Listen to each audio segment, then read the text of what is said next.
Você já ouviu algum petista te dizer que o Bolsonaro tinha um gabinete do ódio? E que esse gabinete do ódio do Bolsonaro simplesmente acabou do nada, ninguém mais fala, acabou, sumiu.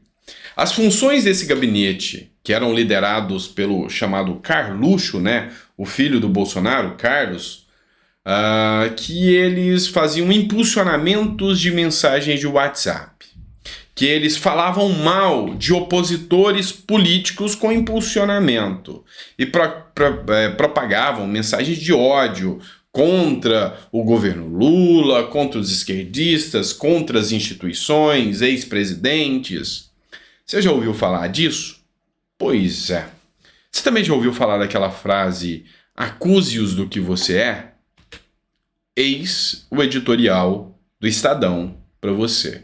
O Zap do Lula. Só não vou fornecer aqui os dados do Zap do Lula porque eu não conheço. Mas olha só, equipe que cuida do site pessoal de Lula mantém na rede do WhatsApp com ataques diretos a Bolsonaro. Essa matéria é uma matéria do Estadão. Ataques na internet é o título que o Estadão coloca. A equipe que cuida das páginas pessoais do presidente Luiz Inácio Lula da Silva mantém mobilizado uma rede com centenas de grupos de WhatsApps criados ainda na campanha para espalhar conteúdos e pautas do governo, inclusive com ataques ao Bolsonaro. As mensagens do grupo petista são enviadas com emojis, ilustrações animadas e com linguagem em formato propício à viralização. Elas são casadas com a agenda política e pensadas para ampliar uma pressão contra Bolsonaro.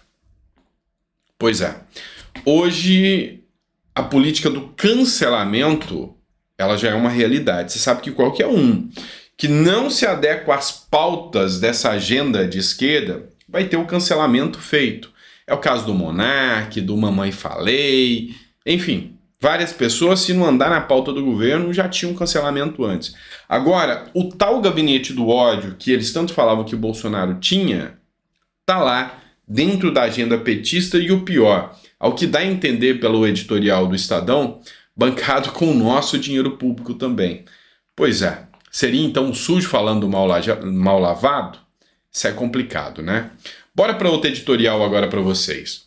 Lula diz ser impossível investir no Brasil e sugere a empresários buscar empréstimo na Espanha. Pois é, essa matéria do Estadão, quem escreveu foi a Sofia Aguiar, que escreveu essa matéria, e ela fala aqui que o Lula, lá na Espanha, dando uma declaração, diz que a taxa no Brasil, taxa de juros, é 13,75% ao ano, que é absurda demais e que não dá para fazer investimentos no Brasil com essa taxa Selic de 13,75% ao ano. E que sugeriu que não façam investimentos no Brasil, façam lá pela Espanha que a taxa deve ser melhor. Pois é, patriotismo na veia do governo Lula, né? Vontade de fazer com que o país cresça, tenha investimentos na veia. Pois é, isso aqui que a gente está falando, está mostrando para vocês, é para tecer uma crítica, e eu reitero a vocês, sempre que a gente traz um conteúdo, é embasado em alguma matéria, em algum editorial publicado em algum outro conteúdo de grande veiculação, ou em alguma pessoa que faz parte da vida pública, para a gente trazer a matéria sempre com relevância e solidez para vocês. Mas o que eu quero dizer para vocês? As falas do Lula são contraproducentes. Olha só isso. O Arthur Virgílio, ele pulou fora do barco. Não sei se você lembra do Arthur Virgílio, um dos fundadores do PSB, ex-senador da República, e pulou fora. Ele que fez campanha contra Bolsonaro, a favor de Lula, agora já tece muitas críticas. A diplomacia brasileira está decadente. O presidente é agradado e não aconselhado. E o Brasil perde emprego e investimento. Ele publicou um vídeo, o Arthur Virgílio, tecendo duras críticas, dizendo que o Celso Amorim, que é o embaixador, né, do Brasil, o representante diplomático brasileiro, porta-voz para o mundo, só agrada o Lula, é um bajulador. Faz tudo que Lula quer. Tanto é que agora foi divulgado aí que o Brasil vai ter voos e rotas diretas para Cuba, Venezuela e Nicarágua. Pois é, parece piada, né? Mas não é. Teve aquelas falas absurdas do Lula contra a Ucrânia, que desagradou a Ucrânia. A Ucrânia tinha uma empresa de aviação que ia fazer um aporte de 50 bilhões, não é mil, não, é bi, com B de bola, ou melhor, B de bobo, que a gente perdeu. Por quê? Porque Lula ofendeu a Ucrânia e falou que a Ucrânia é responsável pela guerra. Agora você imagina um ucraniano vendo seus familiares mortos durante uma guerra, tendo que ver uma fala catastrófica de um presidente que acha que tem importância no cenário mundial, mas não tem, cada vez se apequena mais, falando uma besteira dessa. Tá errado. Tá errado. E nós perdemos 50 bilhões e 10 mil empregos. É assim que o Brasil vai mudar? Os nossos problemas internos deixou pra lá, só quer viajar com a sua primeira-dama. Esse é o Lula. Vai chegar de Portugal e Espanha já com viagem marcada pro casamento, pra coroação, né? Casamento não, a coroação do príncipe Charles. O que o Brasil vai ganhar com isso? Então, assim, eu vejo hoje que a gente está vivendo no passado. O Arthur Vigília, que tece essas críticas duras ao governo Lula aqui, o que, sabe, totalmente fundamentadas, porque realmente o governo não sabe o que está fazendo no plano internacional. Não sabe. E o pior, desagradou a Ucrânia, desagradou os Estados Unidos, desagradou a União Europeia. Foi para Portugal debaixo de protestos. E aí, chega no Brasil, vai viajar de novo, lá, sob pressão na União Europeia, fala que não, que a culpa agora mesmo é da Rússia e não da Ucrânia. A Rússia não gosta, a China já viu que é mais um marionete na mão dela, um baba-ovo da China. E aí, onde que a gente vai parar com isso? Rumo, né? Ainda bem que fizeram o voo direto, a rota direta agora para Venezuela e Cuba, né? Que eu acho que a gente vai estar em rota direta, não é o voo, não é o Brasil em rota direta a esses países. A gente vai ter a mesma condição que eles logo se tiver um presidente que continua falando tanta besteira.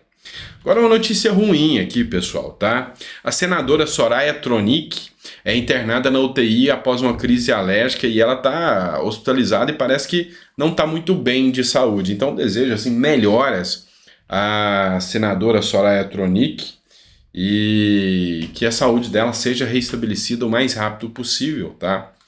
E sempre é ruim, né, quando a gente vê uma notícia nesse sentido.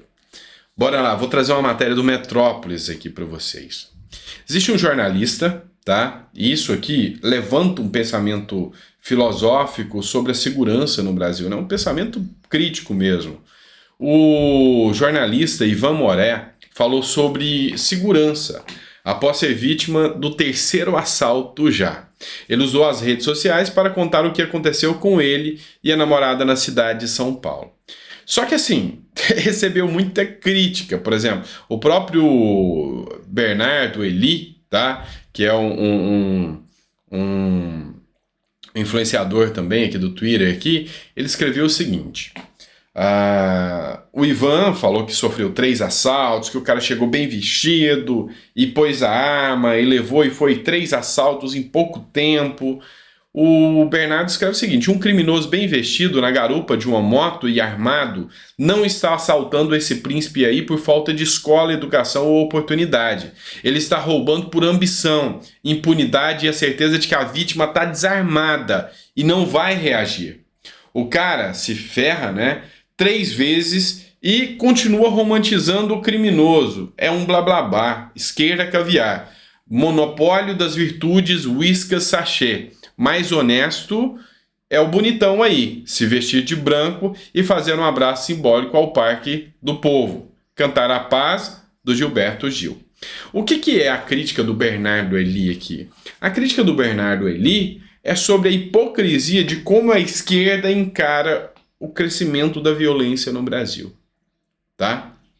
Maquiavel, num trecho do livro O Príncipe, ele fala que é atribuída essa frase, eu até me enganei, é atribuída a ele, mas não tem a confirmação que é dele, né? É atribuída a ele, desculpem o erro.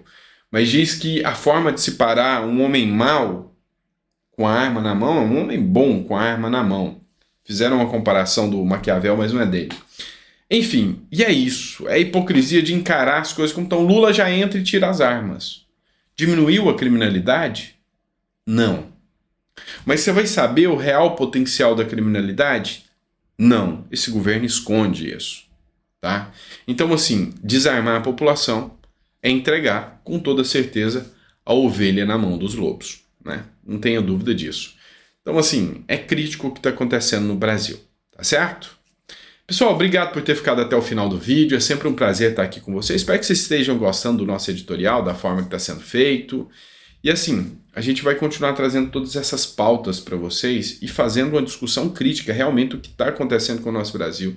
Será que as pessoas não conseguem enxergar o quanto a gente está andando a passos de caranguejo? Tá tudo errado, tá? Tá tudo errado, tá bom?